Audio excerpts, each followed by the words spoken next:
कहानी के शुरुआत में हम दो लड़कियों को देखते हैं जिनका नाम कैटी और नैन्सी होता है और ये दोनों एग्रीकल्चर की स्टूडेंट हैं जो स्टडी करने के लिए न्यूयॉर्क के एक फार्म में जाने वाली होती हैं। आज ये दोनों लड़कियां बहुत खुश हैं क्योंकि ये दोनों आज न्यूयॉर्क जाने वाली हैं। ये दोनों बातें करती हैं कि आखिर हमें न्यूयॉर्क घूमने का मौका मिल ही गया और हम वहाँ पे जाकर खूब सारा शॉपिंग करेंगे। अगली सुबह यहाँ इन दोनों को लेने इनके अंकल जेसन आते हैं जो एफबीआई के एक एजेंट हैं। अब यहाँ जेसन इनका अंकल इन्हें बस स्टेशन लेके आता है। यहाँ ये तीनों अब यहाँ बस का इंतजार करने लगते हैं। यहाँ ये दोनों लड़कियाँ जेसन को कहती हैं कि आप बस अब यहाँ से अपने काम पे चले जाओ, हम यहाँ से अपने मंजिल की ओर निकल जाएंगे और हम वहाँ पहुँचते ही आपको मैसेज कर देंगे। इस बात पर जेसन इन्हें कहता है कि जब तुम वहाँ पहुँच जाना तब तुम एक कोडवर्ड का इस्तेमाल करना जिसे जेसन समझ सके कि ये दोनों वहाँ सेफ हैं। कैटी जेसन से कहती है कि मैं कोडवर्ड में एप्पल वर्ड का यूज करूँगी, लेकिन जेसन कहता है कि तुम हर बार अलग अलग अल्फ़ाबेट का यूज करोगी जिससे कोई तुम्हारा कोडवर्ड समझ ना सके। अब यहाँ कार में दो लड़के इन्हें देख रहे होते हैं। अब जेसन यहाँ से चला जाता है और ये दोनों इधर एक रेस्टोरेंट में कॉफ़ी पीने लगते हैं और यहाँ वो दोनों लड़के आ जाते हैं जो इन्हें बाहर देख रहे होते हैं जिनका नाम जेड और लूकस होता है। ये दोनों कैटी और नैन्सी से यहाँ बात करने लगते हैं। यहाँ पर कैटी और नैन्सी अपना नाम गलत बताती है क्योंकि ये दोनों किसी दूसरे पे विश्वास नहीं कर सकती।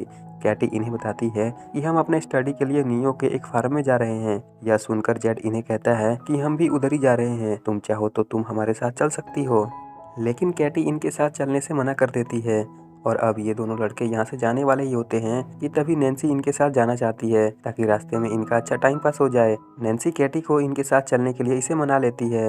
अब ये चारों न्यूयॉर्क की तरफ निकल जाते हैं पर दोनों लड़के इन्हें फार्म में नहीं ले जाते बल्कि अपने घर लेके चले जाते हैं जो इनका घर बिल्कुल एक जंगल के पास होता है।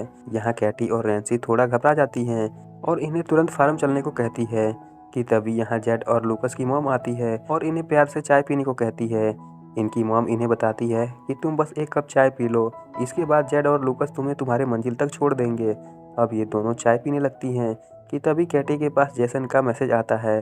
कैटी अपने अंकल को मैसेज में बताती है कि सब ठीक है। यह लिखकर एप्पल कोडवर्ड भी टाइप कर देती है जिसे जेसन समझ जाता है कि कैटी और नैन्सी सही सलामत फार्म पहुंच चुकी है। यहाँ इन्हें इन लड़कों की मॉम कुछ खाने को देती है जिसे खाते ही इन्हें नशा होने लगता है क्योंकि इस खाने में नशे की गोली डाली होती है। खाना खाते ही ये समझ जाती है कि इनके साथ कुछ गलत हो रहा है, इसलिए ये दोनों अब यहाँ से भागने लगती हैं। लेकिन थोड़ी दूर जाते ही ये दोनों नशे की वजह से बेहोश होकर नीचे गिर जाती है और जेड और लूकस इन्हें उठाकर फिर अपने घर ले जाते हैं। अगले दिन जब कैटी और नैन्सी को होश आता है तब ये दोनों खुद को एक जंगल में पाती हैं। इनके हाथ जंजीर से बंधे हुए होते हैं जिसे देखकर ये दोनों बहुत डर जाती हैं और डर के कारण हेल्प के लिए चिल्लाने लगती है। तभी यहाँ जेड आता है और इन्हें बताता है कि तुम जंगल के उस कोने में खड़ी हो जहाँ दूर दूर तक तुम्हें कोई इंसान नहीं देखने को मिलेगा, तो चुप रहो, तुम्हारे चिल्लाने का यहाँ कोई फायदा नहीं है। अब यहाँ एक बोरिस नाम का एक आदमी आता है। बोरिस कैटी का फ़ोन चेक करता है। बोरिस को कैटी के मोबाइल पर जैसन का मैसेज दिखता है। बोरिस मैसेज में एप्पल वर्ड को देखता है तो यह इनसे एप्पल के बारे में पूछने लगता है कि एप्पल का मतलब क्या है। इस बात पर कैटी इन्हें बताती है कि एप्पल वर्ड एक कोड वर्ड है जिसका मतलब है कि हम ठीक हैं और सही सलामत हैं।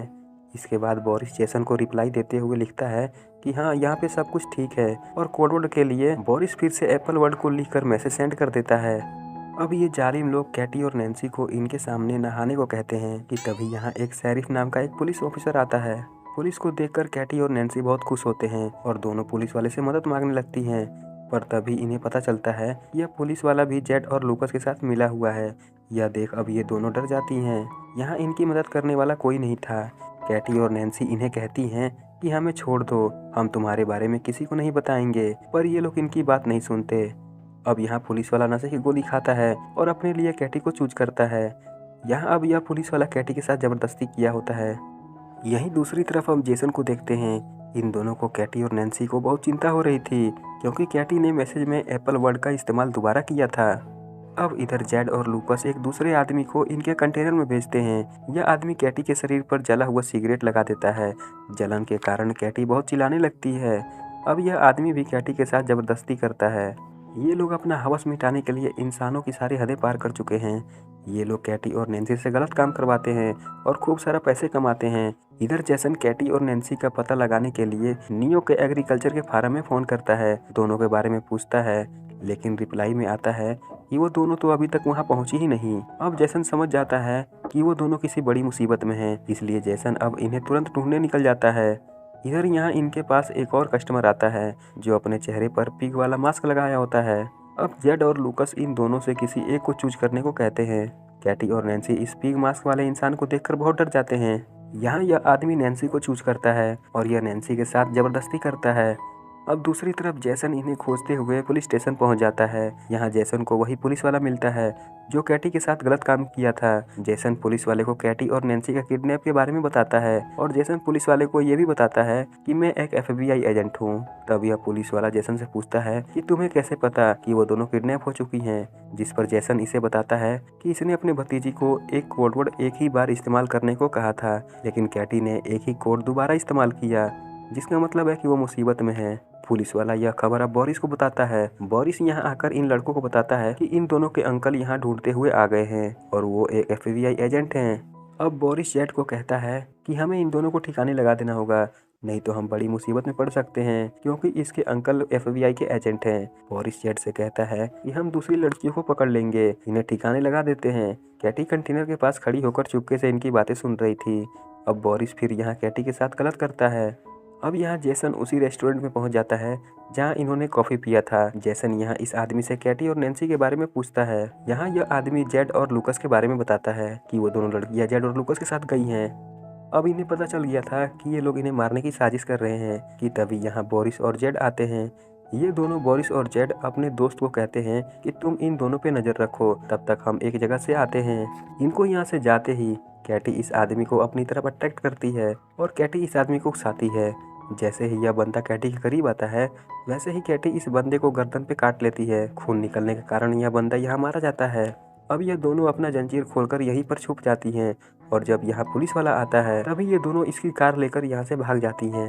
अब इन्हें उन लोगों से बदला लेना था, तो ये दोनों एक दुकान पे आकर बहुत सारे छोटे बड़े हथियार खरीद लेती हैं, जैसे हथौड़ा, कील, बॉल और कुल्हाड़ी।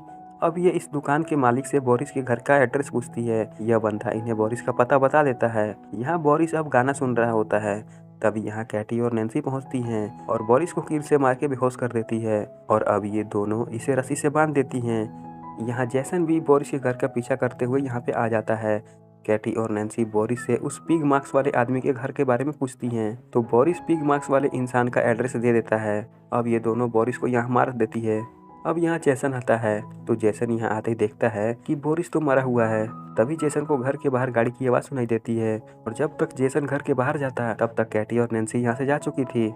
जैसन फिर अब पुलिस स्टेशन जाता है और जैसन पुलिस वाले से दोबारा कैटी और नैन्सी के बारे में पूछने लगता है।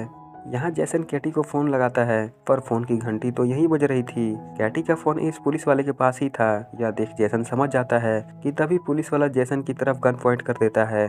दूसरी ओर कैटी और नैन्सी एक चर्च में पहुंच जाते हैं।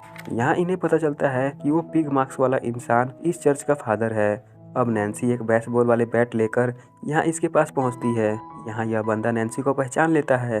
तभी कैटी इसके पीछे बैट से मारती है।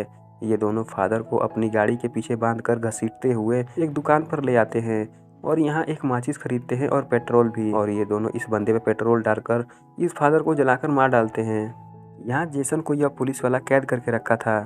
कुछ देर बाद यह दो और नई लड़कियों को किडनैप करके अपने घर लाया होता है। अब यह यहाँ फिर से इन लड़कियों के साथ जबरदस्ती करने लगता है कि तभी यहाँ कैटी और नैन्सी आती है और इसे मारकर बेहोश कर देती है। पुलिस वाला यहाँ इनसे माफ़ी मांगने लगता है। यहाँ पहले ये लोग गन में एक गोली डालकर इसे डराते हैं और अंत में इसे मार डालते हैं। अब कैटी और नैन्सी इन दोनों नई लड़कियों को जेसन को खोलने को कहती हैं और ये दोनों यहाँ से भाग जाती हैं।